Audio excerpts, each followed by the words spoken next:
பழிவாங்கல், நீதி, ஒரு பெண்ணோட அடக்க முடியாத கோபம், இது எல்லாத்தையும் பத்தி பேசுற ஒரு காவியம் தான் சிலப்பதிகாரம்.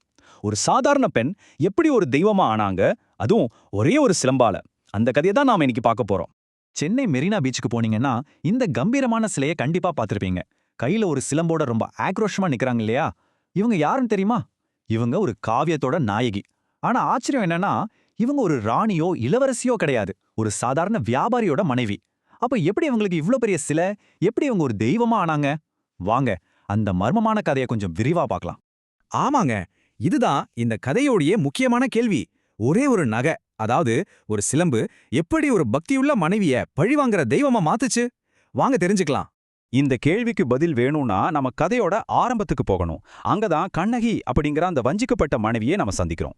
சரி, கதையோட முக்கிய கேரக்டர்ஸ பார்த்துடலாம். ஒரு பக்கம் கண்ணகி, ஒரு மனைவிக்கு இருக்க வேண்டிய எல்லா நல்ல குணங்களும் கொண்டவங்க.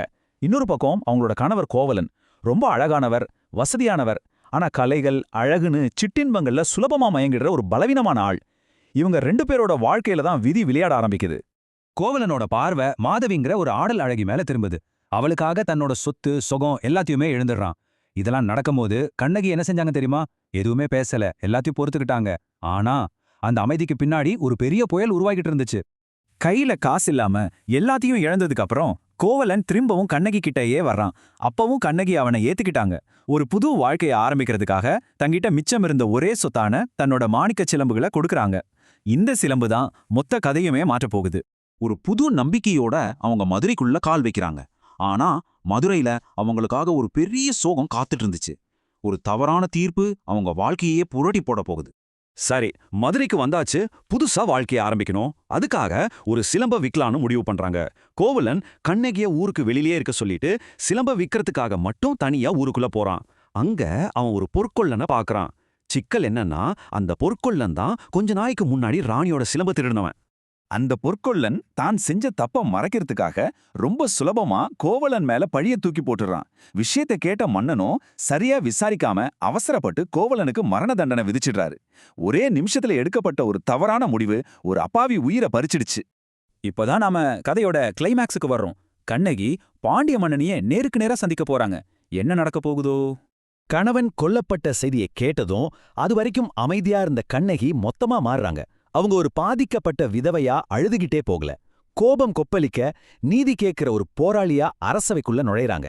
அரசபையில மன்னனைய பார்த்து அவங்க ஒரு கேள்வி கேட்கறாங்க. தப்பு செய்யாத ஒருத்தனை உங்க வாளால கொல்ல அனுமதிக்கிற ஒரு தெய்வம் இந்த நாட்டுல இருக்கான்னு யோசிச்சு பாருங்க. இது நேரடியா மன்னனோட அதிகாரத்துக்கே விடப்பட்ட ஒரு சவால். அவங்களோட கோபத்துக்கு பின்னாடி ஒரு ஆதாரம் இருந்துச்சு. அது என்னன்னா, கண்ணகியோட சிலம்புக்குள்ள இருந்தது விலை உயர்ந்த மாணிக்க கற்கள். ஆனா திருடு போனதா சொல்லப்பட்ட ராணியோட சிலம்புக்குள்ள இருந்தது சாதாரண முத்துக்கள் தான். இந்த சின்ன வித்தியாசம்தான் உண்மையை வெளிக்கொண்டு வர போற ஒரு பெரிய சாட்சியா மாறுச்சு. அடுத்ததா கண்ணகி செஞ்ச காரியம் அரசவையே அதிர வச்சிடுச்சு. தங்கிட்ட இருந்த இன்னொரு சிலம்பை எடுத்து ஓங்கி தரையில உடைக்கிறாங்க. அதுல இருந்து மாணிக்க கற்கள் சிதறுது. மன்னன் எவ்ளோ பெரிய தப்பு பண்ணிட்டாருங்கிறது அப்போதான் எல்லாருக்கும் புரியுது. உண்மையை தெரிஞ்சுக்கிட்டதும் மன்னனுக்கு குற்ற உணர்ச்சி தாங்க முடியல. நானே கழுவன், என் ஆள் முடியட்டும் அப்படின்னு சொல்லி தன்னோட தப்ப ஒத்துக்கிட்டு அந்த இடத்திலே உசுர விட்டுடுறார். ஆனா மன்னன் செத்ததுக்கு அப்புறமும் கண்ணகியோட கோபம் அடங்கல. அவங்களோட துக்கம் இப்போ அணங்கு அப்படின்னு சொல்லப்படுற ஒரு தெய்வீக சக்தியா மாறுது. இந்த அணங்குங்கிறது ஒரு பெண்ணோட கட்டுப்படுத்த முடியாத பழிவாங்கிற அழிக்கும் சக்தியை குறிக்கிற ஒரு பழைய தமிழ் கருத்து. அந்த அணங்கு சக்தி வந்ததும் கண்ணகி ஒரு பயங்கரமான காரியத்தை செய்றாங்க. தன்னோட ஒரு மார்பகத்தை கையாலே திருகி எரிஞ்சு அந்த மதுரை நகரத்தையே தீக்கிரையாக்குறாங்க. இதுதான் அவங்க கோவத்தோட உச்சகட்டம், அவங்களோட பழிவாங்கலோட கடைசி அத்தியாயம். மதுரையே எரிஞ்சிடுச்சு. இதுக்கப்புறம் என்னாச்சு? ஒரு சாதாரண பெண் எப்படி தெய்வமா ஆனாங்க? வாங்க அத பத்தி பார்க்கலாம். கொஞ்ச நேரத்துல கோபம் தணிஞ்சதும் கண்ணகி அப்பாவி மக்களை மன்னிச்சு தன் சாபத்தை வாபஸ் வாங்கிக்கிறாங்க. அங்கிருந்து சேர நாட்டுக்கு போறாங்க.